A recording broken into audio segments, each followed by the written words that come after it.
مسلمان اس کیوں کو پکڑ دے. بھائی ہاتھ باندھ کے نماز کیوں پڑھتے ہو؟ سوال ہونا چاہیے کیوں. اچھا ہاتھ کھول کے نماز کیوں پڑھتے ہو؟ اگر یہ کہ میرے مفتی نے کہا ہے مفتی سے پوچھو وہ کیوں پڑھتا ہے.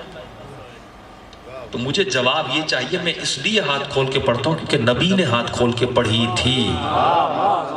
تو نبی نے پڑھی تھی تو مجھے کوئی ایسا بتائے جو سچا ہو, جو نبی کے ساتھ رہا ہو, جو شب ہجرت نبی کے بستر پہ سویا ہو, جو میدان کو چھوڑ کے نہ بھاگا ہو.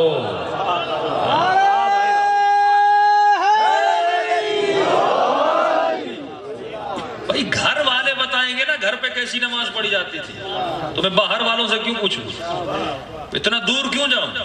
اگر آپ کی میری صحت سے پوچھنا یا میرے بیٹے کو فون کرو گے یا بھائی کو فون کرو گے تو مجھے بھی دین پوچھنا ہوگا. میں کس سے پوچھوں گا؟ نبی کی بیٹی سے پوچھوں گا, نبی کے نواسے سے پوچھوں گا. تو ہم شیعہ اسی لیے شیعہ بنے کیونکہ جو کچھ نبی کے نواسوں نے کہا ان سب چیزوں کو ہم نے مان لیا. حسین ہاتھ کھول کے نماز پڑھتے تھے. جب ٹی وی پر رمضان کی اذان آتی ہے تو نیچے کیا لکھا جاتا ہے؟ فقہ جعفریہ, فقہ حنفیہ. جعفریہ کا کیا مطلب؟ خود اہل سنت سے پوچھئے. اس کی فقہ امام ابو حنیفہ کی. ابو حنیفہ کون ہے؟ رسول خدا کے 200 سال بعد پیدا ہوئے. رسول خدا کے بعد کوئی اہل سنت کا بچہ بڑا مفتی یہ نہیں کہہ سکتا کہ چار جتنے بھی امام ہیں, امام مالک, امام شافعی, امام ابو حنیفہ, امام حنبل, چاروں امام رسول کے بعد پیدا ہوئے. کسی نے بھی رسول کو دیکھا نہیں. اب دیکھا نہیں, میں اس سے پوچھوں کہ نبی نے پڑھی کیسے؟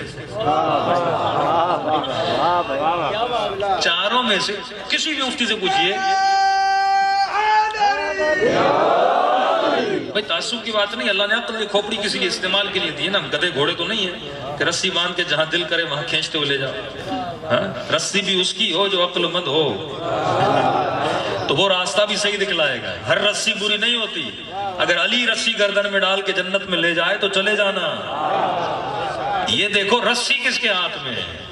حبل اللہ, رسی اللہ کی رسی ہو, اور ایسے بندے کے ہاتھ میں جس کا ہاتھ بھی ید اللہ ہی ہاتھ ہو. تو چاروں اماموں میں سے کسی نے رسول خدا کو نہیں دیکھا, کسی نے نہیں دیکھا, امام حنیفہ نے نہیں دیکھا. اچھا یہ بنی فقہ حنفی, یعنی میں نماز, روزہ, حج, زکوٰۃ کس کے کہنے پر کرتا ہوں؟ امام حنیفہ کے کہنے پر, وہ امام مالک کے کہنے پر, وہ امام حنبل کے کہنے پر, وہ امام شافعی کے کہنے پر. اور ہماری فقہ کے سامنے کیا لکھا جاتا ہے؟ فقہ ہے جعفریہ. کون؟ جعفر, جعفر الصادق. کس کے بیٹے؟ امام محمد باقر کے. وہ کس کے بیٹے؟ امام زین العابدین کے. وہ کس کے بیٹے؟ امام حسین کے بیٹے. امام حسین کس کے بیٹے؟ مولا علی کے بیٹے. مولا علی کون؟ جو رسول خدا کے داماد, چچا زاد بھائی, جن کے لیے فرمایا باب مدینۃ العلم, جناب زہرا کے شوہر ہیں. تو ہم لے رہے ہیں امام جعفر صادق سے. امام جعفر صادق کے جتنے بھی فرامین مولا کیا فرماتے ہیں؟ تو میں نے کس سے پوچھا؟ بابا سے. انہوں نے کس سے؟ اپنے بابا سے. انہوں نے کس سے؟ مولا حسین سے. انہوں نے مولا علی سے. مولا علی نے رسول سے. رسول نے جبرائیل سے. جبرائیل نے خدا سے. تو ہم بہت جلدی خدا تک پہنچ جاتے ہیں. جس کو کہتے ہیں یعنی ہمارا جو سلسلہ ہے وہ سونے کا ہے. اور عجیب بات یہ آپ کی فضیلت کی بات ہے. یہ جملہ غور کیجیے گا, اس جملے پر ٹائم لکھا جاتا ہے. شیعوں کا ٹائم 5:30 پہ جعفری اذان آئے گی, اور مثلا 5:15 پہ حنفی اذان آئے گی. تو میں نے اس کو کہا کہ 5:30 کس کی اذان ہے؟ جعفری اذان. کہا کون جعفر؟ کہا جعفر الصادق. مولا کا نام جعفر ہے, لقب صادق ہے. پیدا ہوتے ہی صادق نہیں بولا گیا تھا, لوگوں نے کہا تھا یہ صادق ہے. کہا 5:30 والی جو اذان ہے یہ ٹائم ہے اس جعفر کا جو سچا ہے. میں نے کہا سچا بھی کہہ رہے ہو پھر مان بھی نہیں رہے ہو. ٹائم تو ایک ہی ہوگا نا, 2 ٹائم تو نہیں ہو سکتے نا.